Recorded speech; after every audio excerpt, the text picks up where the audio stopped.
জম্মু কাশ্মীরের পেহেলগামে বন্দুকধারীদের হামলা ঘিরে ভারতের সঙ্গে চলমান তীব্র উত্তেজনার মাঝে আবারও ক্ষেপণাস্ত্রের সফল পরীক্ষা চালিয়েছে পাকিস্তান।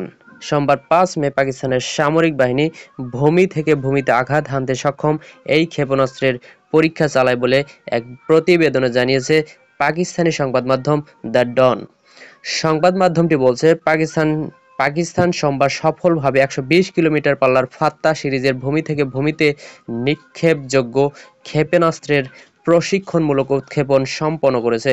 এই উৎক্ষেপণটি চলমান সামরিক মহড়া এক্স ইন্ডাস এর অংশ হিসেবে অনুষ্ঠিত হয়।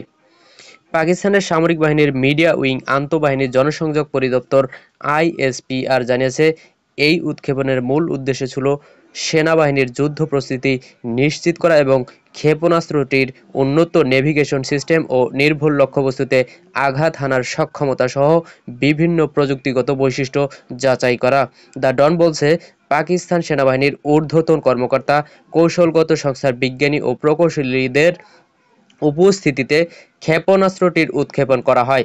পরে জয়েন্ট চিফস অব স্টাফ কমিটির চেয়ারম্যান ও সেনাবাহিনী প্রধান ক্ষেপণাস্ত্র উৎক্ষেপণে অংশগ্রহণকারী সেনা সদস্য, বিজ্ঞানী ও প্রকৌশলীদের অভিনন্দন জানান এবং দেশটির আঞ্চলিক অখণ্ডতা রক্ষায় সেনাবাহিনীর প্রস্তুতির ওপর পূর্ণ আস্থা প্রকাশ করেন। পাকিস্তানের সংবাদ মাধ্যম বলছে, ফাত্তা সিরিজের এই ক্ষেপণাস্ত্রটি পাকিস্তানের কৌশলগত অস্ত্র ভান্ডারের একটি গুরুত্বপূর্ণ সংযোজন। এটি উন্নত নেভিগেশন সিস্টেম ও টার্মিনাল গাইডেন্স প্রযুক্তির মাধ্যমে শত্রুর প্রতিরক্ষা ব্যবস্থা এড়িয়ে নির্ভুলভাবে লক্ষ্যবস্তুতে আঘাত হানতে সক্ষম।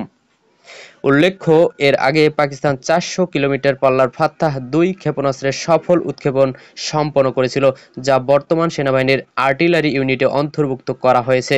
সাম্প্রতিক সময়ে ভারত-পাকিস্তান সীমান্তে উত্তেজনা বৃদ্ধির প্রেক্ষাপটে এই উৎক্ষেপণটি বিশেষ গুরুত্ব বহন করে। বিশেষজ্ঞদের মতে, এটি পাকিস্তানের প্রতিরক্ষা সক্ষমতা প্রদর্শনের একটি কৌশলগত পদক্ষেপ।